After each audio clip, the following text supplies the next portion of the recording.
Hey guys, and I wanted to make a video about my recent compass purchase. So before, I've stuck with and used the Suunto MC-2 Global for the last 12-13 years. However, this last weekend we went up to Kosciuszko and did a little bit of hiking off the trail. We'd hiked mostly around pretty distinct features, so I wasn't using the compass, I was kind of just using the map and we were going feature to feature. However, at one point we were in a saddle and I wanted to do a resection to find out exactly where we were. Found a few points, got my map out, got my compass out, opened it up, and there was a bubble inside.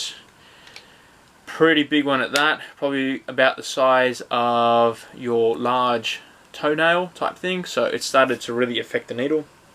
I had to hold the compass on a very precise angle and it took me a while to get a bearing, and I had to get the bearing a few times because I moved the compass just a mil or two, it would start to move the bubble which would hit the needle, and it was kind of a nightmare. Got the job done in the end. It wasn't as accurate as I'd like it to be, but you know, it still functioned.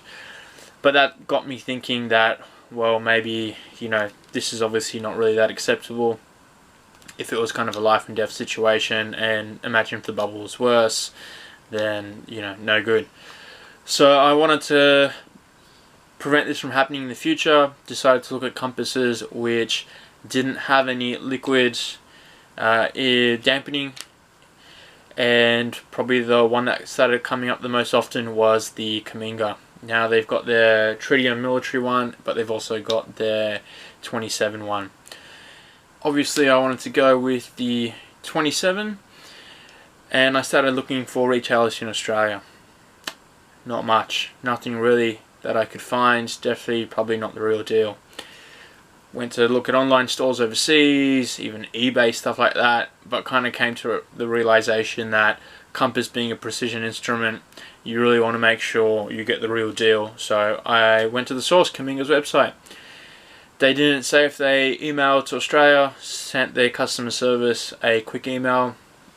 They got back to me within about 24 hours. Yep, they sent to Australia.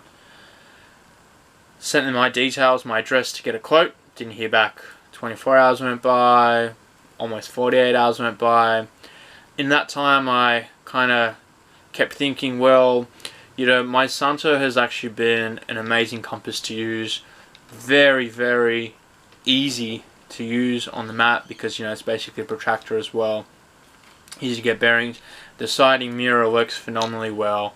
Overall, it's an excellent compass. I've used it for many, many years. In saying that, I've used the Australian Army's version of the Kaminga compass, so, you know, I know how to use, let's see, I've even got it here in my kit, how to use the protractor and all that kind of stuff on the map, manually, you know, add declination when you're going from compass to map, when you've got an easterly declination, or vice versa when you've got a westerly declination. So I'm fine with all that stuff. But, you know, I much prefer really the idea of using the baseplate type compass. It's just simple, it's really effective, it's accurate. I use it to, you know, other people that come hiking with me, I use it to teach them some basic navigation, get them to have a go. With the MC2 you can manually adjust the declination, obviously. I did another video with the MC2, so there's a whole bunch of info there. But it's a great compass. Just the bubble. Just a damn bubble. So, anyway, I started thinking, well, okay, MC2 kind of let me down. Maybe there's another compass similar to the MC2 which will do just as good a job. Silver's got their Ranger, I think it was. Brunton, or whatever, however you pronounce the names, got their True Arc 15, which looked really cool. I like their needle, global needle, rare earth magnet, I think it was. Awesome.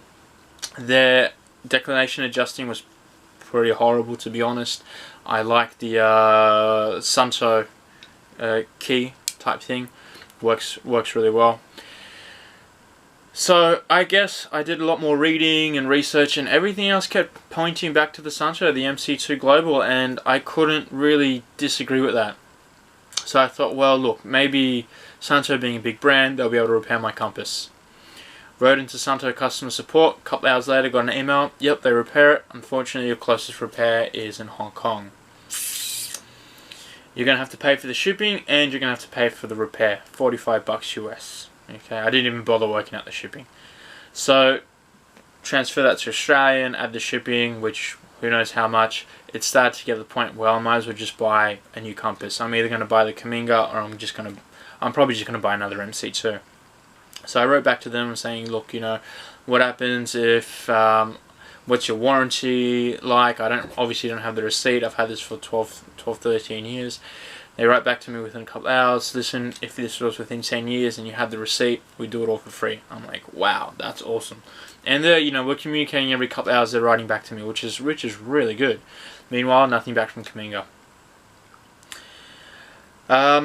Basically, long story short, I went with another MC2.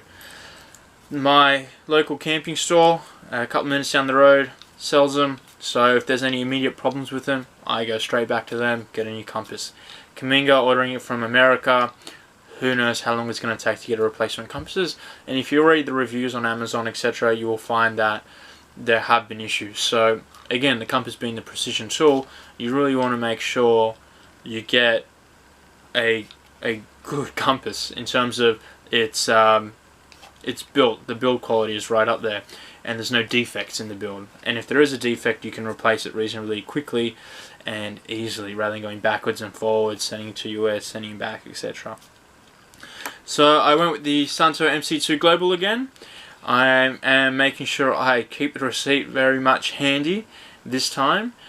And if anything does go wrong within 10 years, which I think is a fair enough kind of, again, I've had this for 12, 13 years with pretty heavy use. So I can't blame it for, you know, getting a bubble that happens. It's definitely not a rare thing, as unfortunate as it is. But regardless, I'm pretty damn happy with my decision, and I do think I've definitely made the right decision. I am also going to say right now, there are definite differences from what I got over 10 years ago to what I have now. I mean, you can even see right there, just holding it like that, different markings on the case. But I'll do a separate video on that, and I'll show you what the differences are.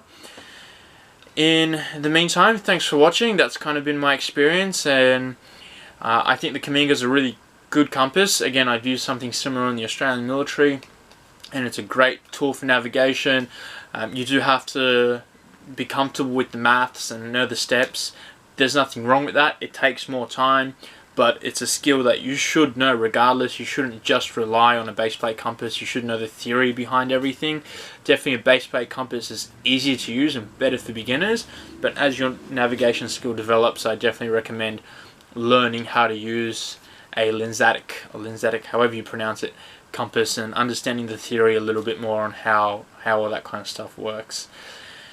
In the meantime, I'm going to go plan my next hike, and I look forward to using my new MC2 Global. Thanks for watching.